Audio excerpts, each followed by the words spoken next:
Hello my dear students, अपने आज के इस लेक्चर में हम वायुमंडलीय दाब एटमॉस्फेरिक प्रेशर को अफेक्ट करने वाले कारकों के बारे में डिस्कस करने जा रहे हैं, जिसमें हम ये डिस्कस करेंगे कि कौन कौन से ऐसे फैक्टर हैं जिनकी वजह से हमारा एटमॉस्फेरिक प्रेशर चेंज होता है, बढ़ता है या घटता है। ओके, किन किन कारणों से हमारा एटमॉस्फेरिक प्रेशर कभी घट जाता है या कभी बढ़ जाता है। इसमें हम बहुत सारे इंपॉर्टेंट कॉन्सेप्ट को भी डिस्कस करेंगे जो अक्सर एग्जाम्स में कॉन्सेप्ट के बेसिस पे उसको पूछा जाता है। तो हमारे जो भी फैक्टर्स हैं जो हमारे एटमॉस्फेयर प्रेशर को अफेक्ट करते हैं, उनको हम ब्रॉडली दो कैटेगरी में डिवाइड कर सकते हैं। एक तो वो जो नेचुरली एग्जिस्ट करते हैं, जिसे हम नेचुरल फैक्टर्स बोलते हैं, और दूसरा जो एंथ्रोपोजेनिक फैक्टर्स हैं जो मानव द्वारा उत्पन्न किए गए हैं, जिनकी वजह से एटमॉस्फेयर प्रेशर चेंज होता है। ओके, चलिए वन बाय वन इनको हम डिस्कस करते हैं। ये जो नेचुरल फैक्टर्स हैं जैसे temperature, water vapour, altitude, cyclone, anticyclone, volcanic eruption, ये सब क्या है? नेचुरल फैक्टर है जो नेचुरली एग्जिस्ट करता है, ये हमारे नेचर में एग्जिस्टेड है। और एंथ्रोपोजेनिक जैसे global warming, green house gases like CO2, methane, N2O, ये सब जो ग्रीन हाउस गैसेस हैं, industrialisation, dust, transportation, satellite launch, ये सब क्या है? एंथ्रोपोजेनिक फैक्टर्स हैं। तो चलिए पहले डिस्कस करते हैं टेम्परेचर के बारे में। क्योंकि हम जानते हैं कि जो सनलाइट की इंटेंसिटी होती है वो हमारे पृथ्वी पे एक समान नहीं पड़ती है, कहीं पे ज्यादा पड़ती है तो कहीं पे कम पड़ती है। थ्रू आउट द ईयर, पूरे वर्ष भर जो सनलाइट की इंटेंसिटी होती है ये ट्रॉपिकल रीजन में वर्टिकल पड़ती है, ट्रॉपिकल रीजन में लंबवत पड़ती है। ट्रॉपिकल रीजन क्या है? ट्रॉपिक ऑफ कैंकर कर्क रेखा और ट्रॉपिक ऑफ कैप्रिकॉर्न मकर रेखा। कर्क रेखा और मकर रेखा, कर्क रेखा और मकर रेखा के बीच को बोलते हैं क्या? Tropical region. ये है ट्रॉपिकल रीजन। इस ट्रॉपिकल रीजन में थ्रू आउट द ईयर, पूरे वर्ष भर सन की जो लाइट होती है वो क्या होती है? वर्टिकल पड़ती है, वो वर्टिकल पड़ती है हाई इंटेंसिटी के साथ। ओके, लेकिन जैसे जैसे हम पोल की तरफ बढ़ते जाते हैं, ये जो सनलाइट की इंटेंसिटी होती है वो कम होती जाती है और ये तिरछी होती जाती है, जिसकी वजह से क्या होता है कि पोल पे बहुत ही कम टेम्परेचर होता है, लो टेम्परेचर क्रिएट हो जाता है। ओके, हाई सनलाइट की इंटेंसिटी न होने की वजह से ध्रुवों पे, पोल पे क्या होता है? टेम्परेचर बहुत ही लो होता है। वेरी लो टेम्परेचर होने की वजह से यहाँ की जो एयर है बहुत ही ज्यादा कोल्ड हो जाती है, और हम जानते हैं कि जो कोल्ड एयर होती है वो कंप्रेस्ड हो जाती है। और जब एयर कंप्रेस होती है तो एयर के मॉलिक्यूल के बीच की जो डिस्टेंस होती है वो कम हो जाती है, क्योंकि एयर के मॉलिक्यूल बहुत ही पास पास आ जाते हैं। ओके, तो इस कंप्रेशन से क्या होता है? एयर मॉलिक्यूल के बीच की डिस्टेंस कम हो जाती है। इसके कम होने की वजह से एयर की जो डेंसिटी होती है, एयर डेंसिटी, वो एयर डेंसिटी क्या होती है? बहुत ही बढ़ जाती है। मींस एक यूनिट एरिया में जो भी एयर मॉलिक्यूल है उनका नंबर बढ़ जाता है। ओके, हम जानते हैं एटमॉस्फेरिक प्रेशर क्या होता है? किसी यूनिट एरिया के ऊपर जो भी गैसेस है, जो भी एयर है, उसका जो वेट पड़ता है उसी को हम बोलते हैं एटमॉस्फेरिक प्रेशर। और तो जब एयर डेंसिटी जब बढ़ जाती है तो एयर डेंसिटी बढ़ने की वजह से एक यूनिट एरिया में क्या होता है? नंबर ऑफ मॉलिक्यूल भी बढ़ जाते हैं। तो जब नंबर ऑफ मॉलिक्यूल बढ़ जाता है तो उनका वेट भी बढ़ जाएगा। इस वेट के बढ़ने की वजह से क्या होगा? एटमॉस्फेरिक प्रेशर, एटमॉस्फेरिक प्रेशर ये भी बढ़ जाएगा। ओके, सो लो टेम्परेचर, जहां भी लो टेम्परेचर होता है, low temperature results into high pressure system, high pressure system. Okay, जब टेम्परेचर कम होगा तो प्रेशर वहां पे ज्यादा होगा। ओके, इसके विपरीत इस ट्रॉपिकल रीजन में, ट्रॉपिक ऑफ कैंकर और ट्रॉपिक ऑफ कैप्रिकॉर्न में, जहां पे सनलाइट की इंटेंसिटी बहुत ज्यादा पड़ रही है, जहां पे सनलाइट वर्टिकल पड़ रही है, ओके, इस रीजन में क्या होता है कि हाई इंटेंसिटी होने की वजह से यहाँ की जो एयर है वो वार्म हो जाती है, यहाँ की एयर वार्म हो जाती है, गर्म हो जाती है, और हम जानते हैं कि जब एयर वार्म होती है, गर्म होती है, तो वो एक्सपेंड करती है। वो क्या करती है? एक्सपेंड करती है।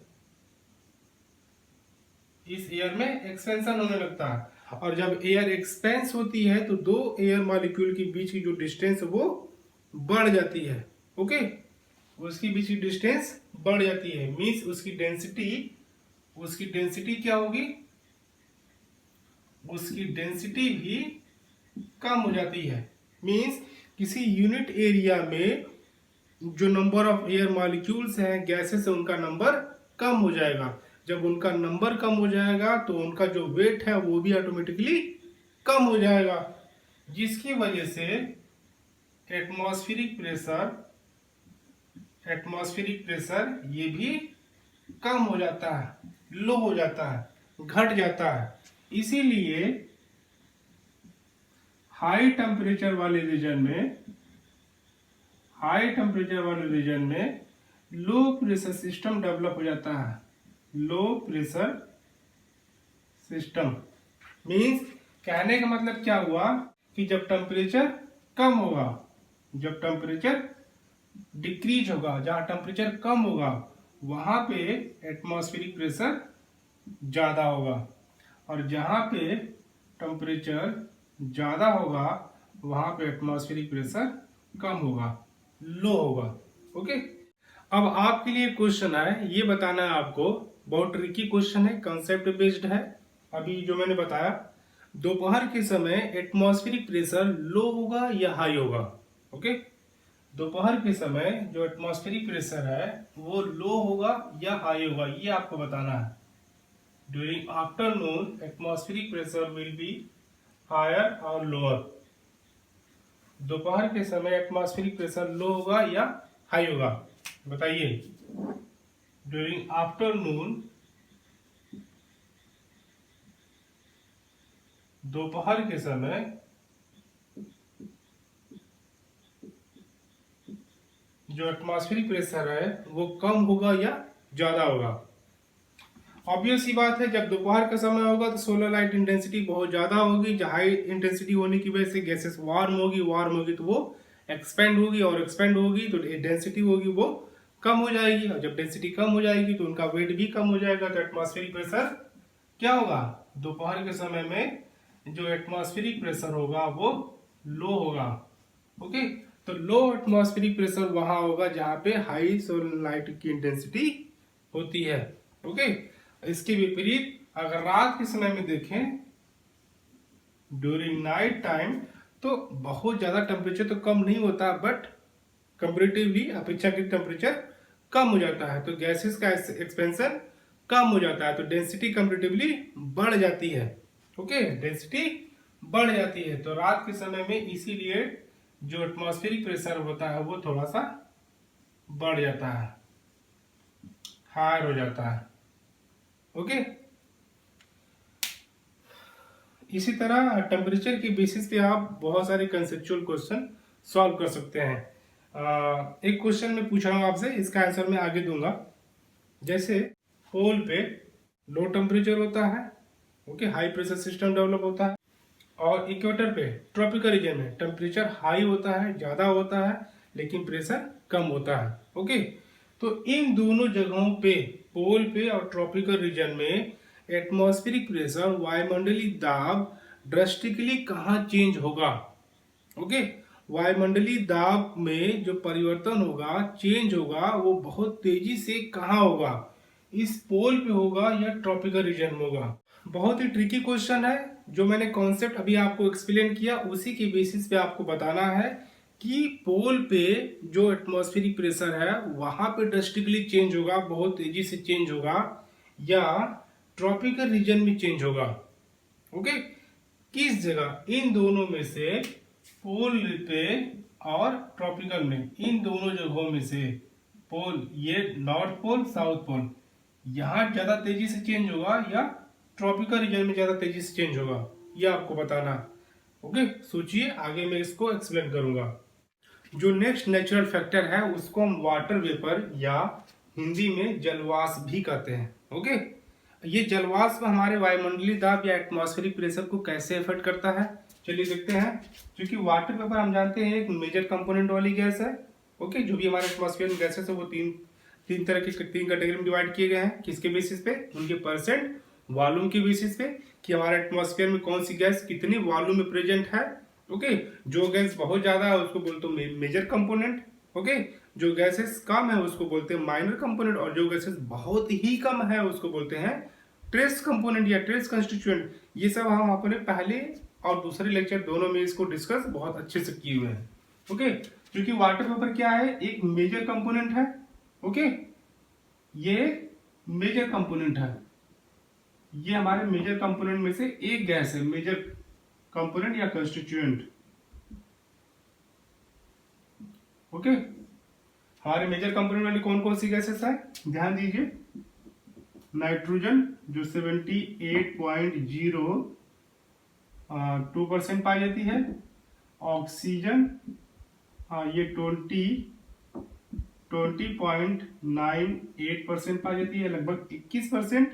और वाटर वेपर ये 1 से 5% तक वेरी करती रहती है।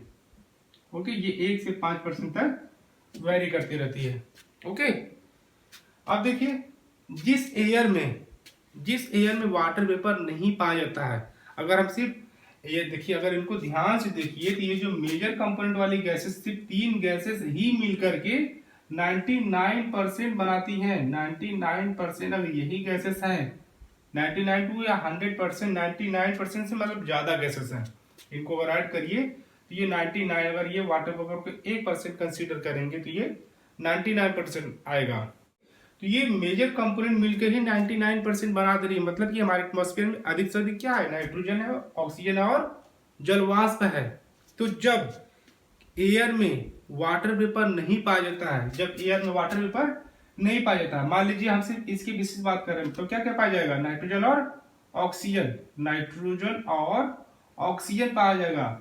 तो जब एयर में सिर्फ नाइट्रोजन और ऑक्सीजन, बाकी और भी ट्रेस गैसेस पाए जाएंगी, मतलब वाटर वेपर नहीं पाया जाएगा, तब उस एयर को बोलेंगे हम ड्राई एयर। उस एयर को हम क्या बोलेंगे, ड्राई एयर, या हिंदी में इसको हम कहेंगे शुष्क हवा। मतलब इसमें वाटर वेपर नहीं प्रेजेंट होगा। ओके, और जब एयर में नाइट्रोजन ऑक्सीजन के साथ वाटर वेपर भी पाया जाएगा, जब एयर में नाइट्रोजन ऑक्सीजन के साथ वाटर वेपर भी पाया जाएगा, तब इस एयर को बोलेंगे हम moist air. Moist air. Okay, कैसी हवा, नम हवा। नम हवा, जिस हवा में नमी हो, जिस हवा में नमी हो। नमी किसकी वजह से होता है, वाटर वेपर की वजह से। ओके, तो अभी शुष्क हवा और नम हवा, ड्राई एयर और मॉइस्ट एयर, इन दोनों हवाओं में, मतलब कि जिसमें वाटर वेपर प्रेजेंट है और जिसमें प्रेजेंट नहीं है, इसमें वाटर वेपर प्रेजेंट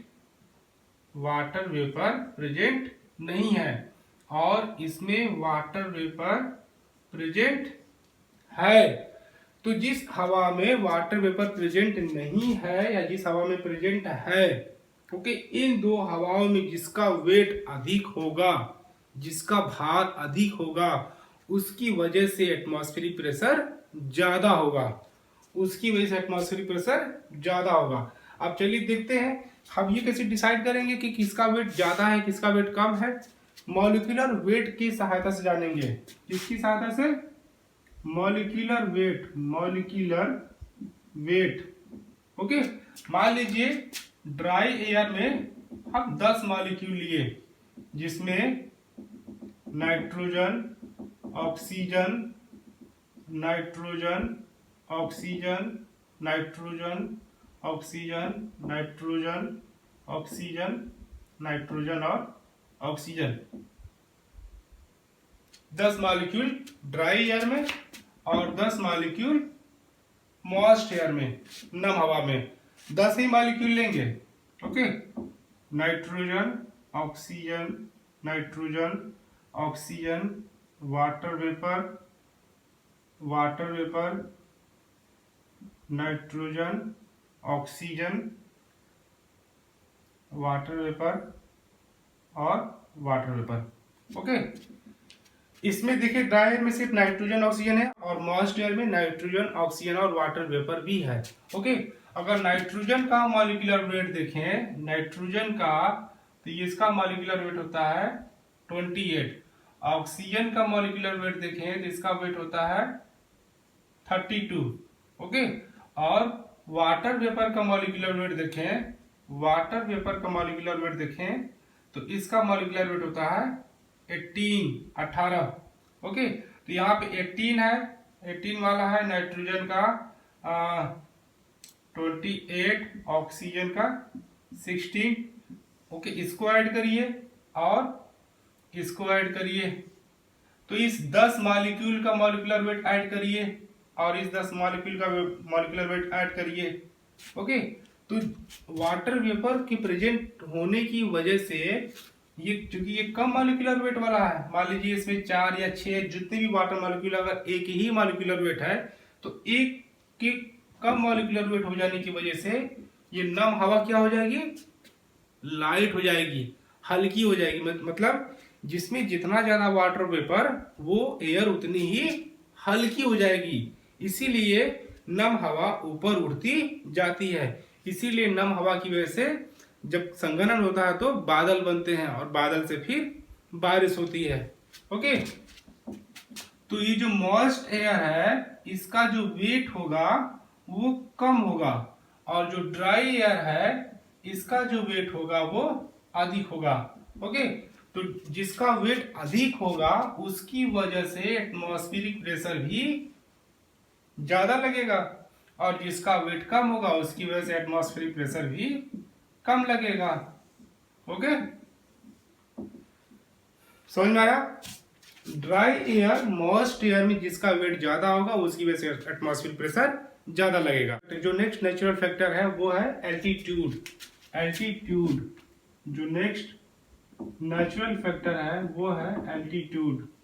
एल्टीट्यूड क्या होता है? ये होता है समुद्र की सतह से ऊंचाई, समुद्र की सतह से, समुद्र की सतह से ऊंचाई, सतह से ऊंचाई। इस एल्टीट्यूड को हम एटमॉस्फेरिक प्रेशर के लेक्चर में पार्ट 1 और पार्ट 2 में बहुत ही अच्छे से, बहुत डिटेल से एक्सप्लेन किए हुए हैं और बहुत सारे कंसेप्चुअल क्वेश्चन भी इस पे बताए हैं। ओके, यहाँ बस हम ये जानेंगे कि ये हमारे वायुमंडलीय दाब को, एटमॉस्फेरिक प्रेशर को कैसे अफेक्ट करता है। क्योंकि हम ये डिस्कस कर चुके हैं कि जैसे जैसे एल्टीट्यूड, जैसे जैसे एल्टीट्यूड क्या है, समुद्र की सतह से ऊंचाई, समुद्र की सतह से ऊंचाई, मान लीजिए ये कोई समुद्र है, ओशन है। ओके, ये जैसे जैसे मान लीजिए ये, ओके, तो इस सतह से, ये वाले सतह से, ये समुद्र का सतह है, मतलब यहां तक जल भरा हुआ है। ओके, तो यहां से जैसे जैसे ये एल्टीट्यूड बढ़ता जाता है, यहां तो नीचे आने लगे, फिर ये देखिए, फिर जैसे जैसे ये बढ़ते जा रहे हैं, मतलब ये देखिए जैसे जैसे एल्टीट्यूड बढ़ता जाता है। ओके, जैसे जैसे एल्टीट्यूड बढ़ता जाता है वैसे वैसे एटमॉस्फेरिक प्रेशर घटता जाता है। वो भी कैसे? बहुत तेजी से, रैपिडली, बहुत तेजी से घटता जाता है। ओके, जैसे जैसे एल्टीट्यूड बढ़ता जाता है वैसे वैसे एटमॉस्फेरिक प्रेशर, वायुमंडलीय दाब घटता जाता है बहुत ही तेजी के साथ। कैसे घटता है? देखिए, लगभग 5.5 किलोमीटर की ऊंचाई तक आते आते जो एटमॉस्फेरिक प्रेशर होता है वो 50% तक कम हो जाता है। अगर 5.5 किलोमीटर की ऊंचाई, अगर समुद्र की सतह से 5.5 किलोमीटर की आप ऊंचाई पे चले जाएंगे तो जितना प्रेशर यहाँ लगेगा, जो 1013.25 मिलीबार लगता है समुद्र की सतह पे, वो 5.5 किलोमीटर की ऊंचाई पे जाने पे 50% कम हो जाता है, मतलब इसका जस्ट हाफ। ओके, और अगर हम देखें 12 किलोमीटर की ऊंचाई तक आते आते ये जो एटमॉस्फेरिक प्रेशर होता है वो 90% तक कम हो जाता है। 30% की ऊंचाई तक आते थे, 30 किलोमीटर की ऊंचाई तक आते आते ये जो एटमॉस्फेरिक प्रेशर होता है वो 99.9% तक कम हो जाता है, और 50 किलोमीटर की ऊंचाई तक आते आते ये जो एटमॉस्फेरिक प्रेशर होता है वो लगभग 1 मिलीबार के बराबर हो जाता है, मतलब नेग्लिजिबल हो जाता है। नेग्लिजिबल बहुत ही कम हो जाता है, ना के बराबर हो जाता है। ओके, तो इस तरह जैसे जैसे एल्टीट्यूड बढ़ता जाता है समुद्र की सतह से, ऊंचाई बढ़ती जाती है, जो वायुमंडलीय दाब है वो बहुत ही तेजी के साथ घटता जाता है। क्यों घटता है, कैसे घटता है, कब घटता है, ये सारी बातें हम एटमॉस्फेयर के पार्ट 1 और पार्ट 2 में डिस्कस किए हैं, आप उसे देख सकते हैं। ओके, बस यहाँ पे हम फैक्टर डिस्कस कर रहे हैं कि कौन सा फैक्टर की वजह से एटमॉस्फेरिक प्रेशर कैसे चेंज होता है। ठीक, एटमॉस्फेरिक प्रेशर को अफेक्ट करने वाला जो नेक्स्ट फैक्टर है वो है साइक्लोन और एंटी साइक्लोन। साइक्लोन और एंटी साइक्लोन, देखिए साइक्लोन और एंटी साइक्लोन ये अपने आप में खुद में बहुत बड़ा टॉपिक है। ये दोनों के लिए एक एक अलग अलग लेक्चर है, ये आधे आधे घंटे का, ये एक एक घंटा भी हो सकता है। ओके, साइक्लोन और एंटी साइक्लोन इन दोनों को हम अलग से पढ़ाएंगे। बस यहाँ पे आपको ये जानना है कि साइक्लोन और एंटी साइक्लोन की वजह से हमारे एटमॉस्फेरिक प्रेशर पे क्या प्रभाव पड़ता है। ओके, तो देखिए साइक्लोन जो है वो लो प्रेशर सिस्टम होता है, लो प्रेशर सिस्टम होता है। Okay, it is a low pressure system, या ऐसे भी कह सकते हैं कि जब प्रेशर बहुत कम हो जाता है, ओके, कितने से कम होता है, जो प्रेशर समुद्र की सतह पे लग रहा था, ओके, जो प्रेशर समुद्र की सतह पे लग रहा था 13.25 मिलीबार, इससे अगर कम होता है प्रेशर, ओके, जब प्रेशर की रीडिंग में गिरावट आती है, कितने से गिरावट, किस लेवल से गिरावट, तो इस लेवल से, ओके, जो समुद्र की सतह पे नॉर्मल जो प्रेशर पाया जाता है, समुद्र की सतह पे जो प्रेशर होता है वो 1013.25 मिलीबार होता है। ओके, अगर प्रेशर 1013.25 मिलीबार से कम होने लगता है, मान लीजिए 950 मिलीबार हो गया, तो ये इतना जो प्रेशर कम हुआ बहुत कम हो जाता है, ये बहुत कम हो जाता है, तो इससे बोलते हैं लो प्रेशर सिस्टम डेवलप हो गया, और इस लो प्रेशर सिस्टम की वजह से साइक्लोन डेवलप होता है। साइक्लोन जिसमें बहुत तेजी के साथ हवाएं चलती, तूफान, हरिकेन, इन सब की बात कर रहा हूं मैं। ओके, तो whenever low pressure system develops cyclone is form, इसकी वजह से साइक्लोन फॉर्म होता है। या साइक्लोन जब भी डेवलप होता है वो किसकी वजह से होता है, low pressure system, low pressure system. और इसी का जस्ट अपोजिट होता है anti cyclone. Okay, anti cyclone क्या होता है, ये हाई प्रेशर सिस्टम होता है, it is high pressure system. Anti cyclone is high pressure system. Okay, जब प्रेशर लो से हाई की तरफ बढ़ेगा, मतलब मान लीजिए 950 लो है, तब ये हाई की तरफ बढ़ेगा, तब वो एंटी साइक्लोन कहलाएगा। ओके, लो प्रेशर सिस्टम जब भी डेवलप होता है एटमॉस्फेयर अनस्टेबल हो जाता है, एटमॉस्फेयर अनस्टेबल हो जाता है।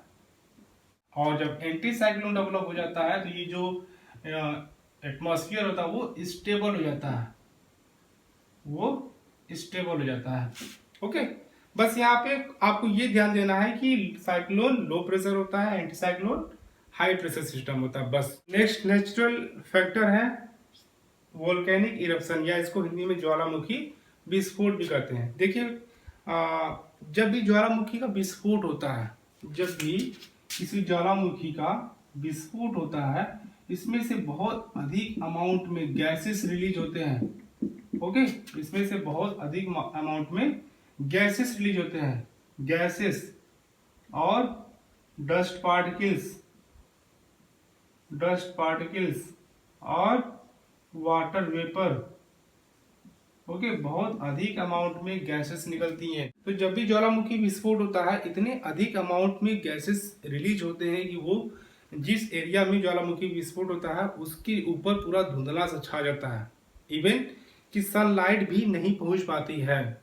तो जब बहुत अधिक अमाउंट में ऊपर गैसेस छा जाएंगे, डस्ट पार्टिकल्स आ जाएंगे, ओके, तो जाहिर सी बात है इनका ये जो एक्स्ट्रा डस्ट पार्टिकल या गैसेस ऊपर एकत्रित हुए हैं, ओके, एक लेयर के फॉर्म में जो जमा हुए हैं, उनकी वजह से जो प्रेशर पड़ेगा वो भी ज्यादा होगा, इनका जो वेट होगा वो भी ज्यादा पड़ेगा। ओके, तो जब भी ज्वालामुखी का विस्फोट होता है उस एरिया में एटमॉस्फेरिक प्रेशर बढ़ जाता है, क्योंकि इन गैसेस का वेट भी बढ़ जाता है। इनके वेट की बढ़ने की वजह से जो एटमॉस्फेरिक प्रेशर होता है, जो वायुमंडलीय दाब होता है, वो बढ़ जाता है।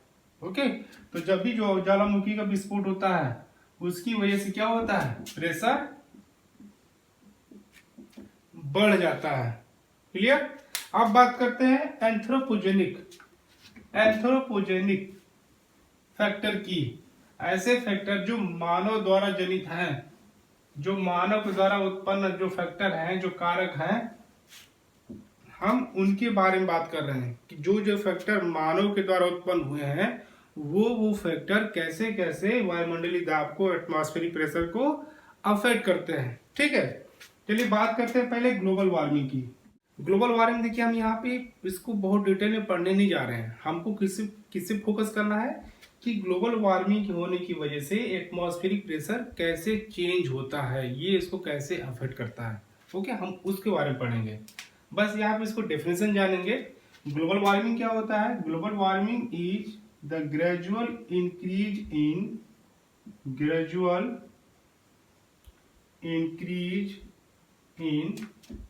Earth's atmospheric temperature,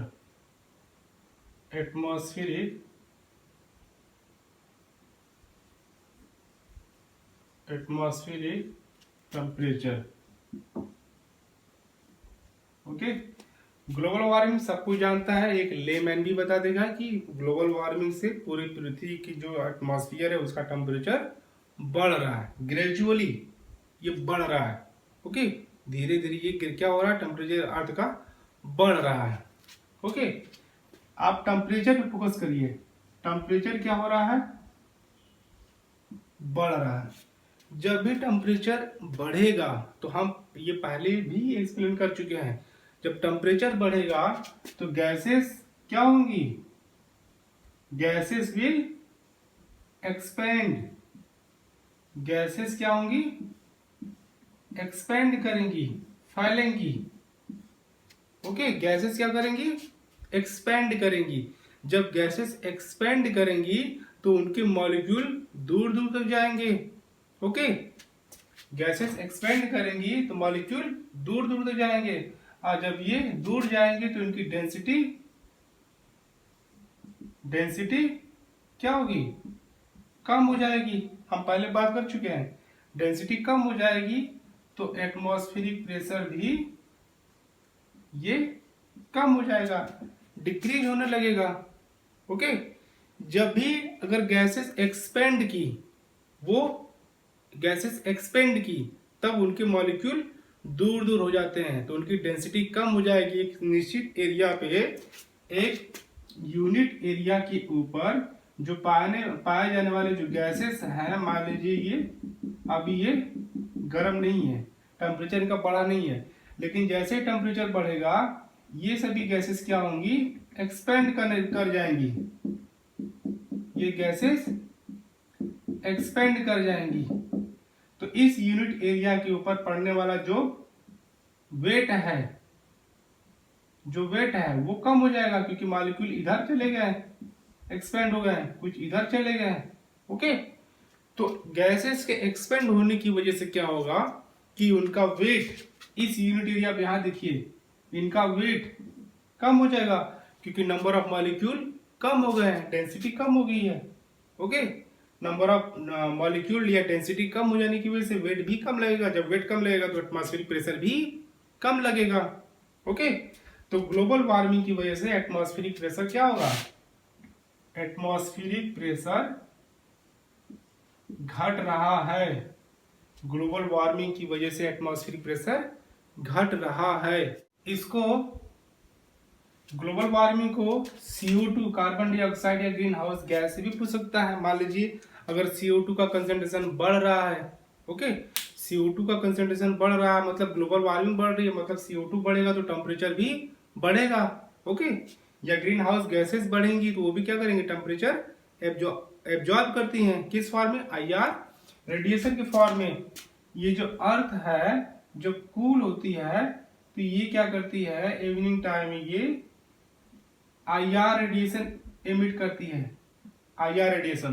तो जो भी ग्रीन हाउस गैसेस हैं, CO2 हो गया, मीथेन हो गया, N2O हो गया, एटसेट्रा, ये सभी गैसेस इन IR रेडिएशन को एब्जॉर्ब कर लेती हैं। ये इन रेडिएशन को यहाँ बाहर निकलने मतलब कि स्पेस में जाने नहीं देती हैं, जिसकी वजह से ये रेडिएशन हमारे अर्थ की जो एटमॉस्फेयर के ऊपर जो गैसेस हैं या जो गैसेस का लेयर है उसी में ये ट्रैप हो जाती हैं। ओके, उसी में ये ट्रैप हो जाती हैं, बाहर आउटर स्पेस में नहीं जा पाती हैं, जिसकी वजह से हमारे अर्थ एटमॉस्फेयर का टेम्परेचर वो बढ़ जाता है। इसी को बोलते हैं ग्लोबल, बहुत शॉर्ट में बताए हैं, इसी को बोलते हैं ग्लोबल वार्मिंग। ओके, तो अगर CO2 से पूछेगा कि अगर CO2 हमारे एटमॉस्फेरिक प्रेशर को कैसे अफेक्ट कर रहा है, तो अगर CO2 बढ़ रहा है तो टेम्परेचर भी बढ़ रहा है, गैसेस एक्सपेंड करेंगी, डेंसिटी कम होगी तो एटमॉस्फेरिक प्रेशर घट जाएगा। या ग्रीन हाउस गैस के कॉन्टेक्स्ट में पूछे तभी आप इसको ऐसे एक्सप्लेन करेंगी कि ग्रीन हाउस गैसेस भी IR रेडिएशन को एब्जॉर्ब करेंगी जैसे CO2 एब्जॉर्ब कर रहा था। ओके, तो टेम्परेचर बढ़ेगा तो फिर गैसेस एक्सपेंड करेंगी तो फिर वो डेंसिटी कम होगा, एटमॉस्फेरिक प्रेशर भी घट जाएगा। जो हमारा नेक्स्ट एंथ्रोपोजेनिक फैक्टर है वो है इंडस्ट्रियलाइजेशन, औद्योगिकीकरण। ओके, देखिए औद्योगिकीकरण में क्या होता है, इंडस्ट्रियलाइजेशन में क्या होता है, बड़े बड़े उद्योगों से बहुत अधिक मात्रा में gases, dust particle, water vapour निकलते रहते हैं। उद्योगों से बहुत अधिक धुआं निकलता है ना, उस धुएं में क्या होती है, बहुत सारी गैसेस होती हैं, वाटर वेपर भी होता है और डस्ट पार्टिकल्स भी होती हैं। ओके, तो जब भी किसी इंडस्ट्री से, मान लीजिए कोई इंडस्ट्री है, ओके, इससे बहुत अधिक अमाउंट में जब गैसेस रिलीज होंगी तो कहाँ जाएंगी, हमारे एटमॉस्फेयर में एक लेयर के फॉर्म में ये सारे एकत्रित हो जाती हैं, जैसे ज्वालामुखी में हो रहा था। ओके, ये गैसेस जो ऊपर एकत्रित हो जाएंगी एक लेयर के फॉर्म में कलेक्ट हो जाएंगी, मतलब ये इनकी वजह से इनका वेट भी पृथ्वी पे ज्यादा पड़ेगा। ओके, जब इनका वेट ज्यादा पड़ेगा तो एटमॉस्फेरिक प्रेशर क्या होगा, एटमॉस्फेरिक प्रेशर वो भी ज्यादा लगेगा। तो जो भी औद्योगिक नगर है उनका तुलना अगर आप रेजिडेंशियल आवासीय जगह से कर लें तो इन दोनों में प्रेशर कहाँ ज्यादा होगा, जहां पे अधिक मात्रा में gases, dust particle, water vapour emit होते हैं, रिलीज होते हैं। ओके, तो जहां भी उद्योग है, शहरों में, नगरों में, महानगरों में, जहां जहां भी उद्योग लगे हुए हैं उनमें इतना अधिक गैसेस रिलीज होता है कि एटमॉस्फेयर में वहां पे जो वेट है वो बहुत ज्यादा पड़ने लगता है, तो इसलिए वहां पे प्रेशर ज्यादा होगा। आपसे ये भी पूछा जा सकता है कि इंडस्ट्रियल एरिया या रेजिडेंशियल एरिया जहाँ पे उद्योग है, इंडस्ट्रियल एरिया जहाँ पे लोग रहते हैं, उद्योगों में काम करने वाले या कोई भी जहाँ भी रहता है उसको बोलते हैं रेजिडेंशियल एरिया। ओके, इन दोनों में प्रेशर कहाँ होगा, इंडस्ट्रियल एरिया में। यहाँ पे दाब, वायुमंडलीय दाब अधिक लगेगा क्योंकि यहाँ पे धुआं जो गैसेस है बहुत अधिक मात्रा में निकलती हैं। ओके, और रेजिडेंशियल एरिया में उद्योग नहीं है, इसलिए यहाँ पे जो एटमॉस्फेरिक प्रेशर होगा वो एटमॉस्फेरिक प्रेशर यहाँ पे ये लो होगा और यहाँ पे हाई होगा। ओके, नेक्स्ट है डस्ट पार्टिकल। इसी कंसेप्ट में देख लीजिए, अगर डस्ट पार्टिकल का जो अमाउंट है वो हमारे एटमॉस्फेयर में बढ़ेगा।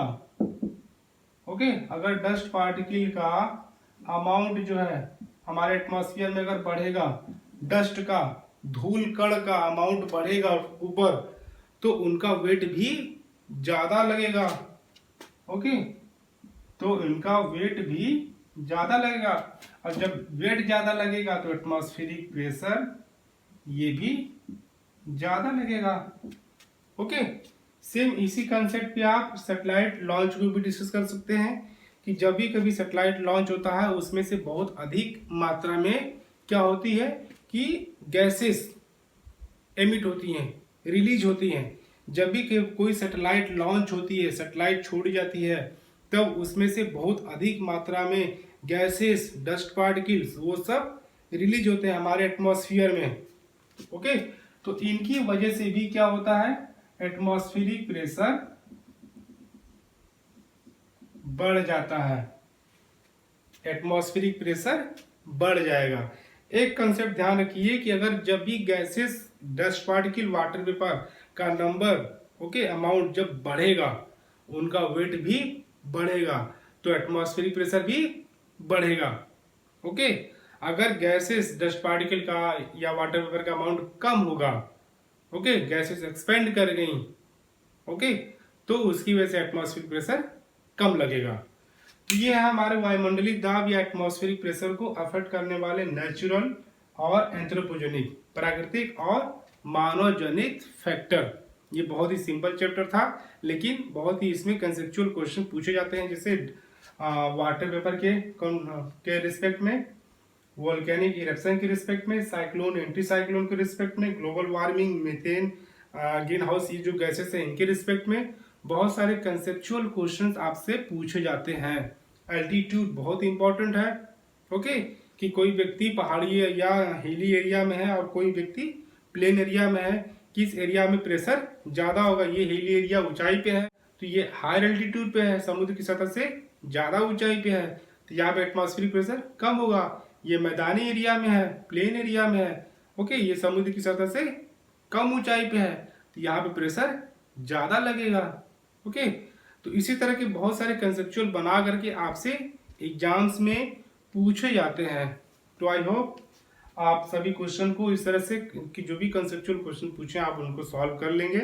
डियर स्टूडेंट्स, इस लेक्चर के रिस्पेक्ट में अगर आपकी कोई क्वेरी हो, कोई क्वेश्चन हो, तो आप प्लीज कमेंट बॉक्स में मुझसे क्वेश्चन कर सकते हैं, या कोई और भी क्वेश्चन इस टॉपिक से रिलेटेड है तो आप मुझसे कभी भी किसी भी वक्त इनबॉक्स में करके पूछ सकते हैं। डिस्क्रिप्शन लिंक में मेरा मोबाइल नंबर है, जो व्हाट्सएप नंबर भी है। You can call me, message me, text me, जो भी कोई क्वेरी है आप मुझसे कभी भी किसी वक्त पूछ सकते हैं। Thank you so much.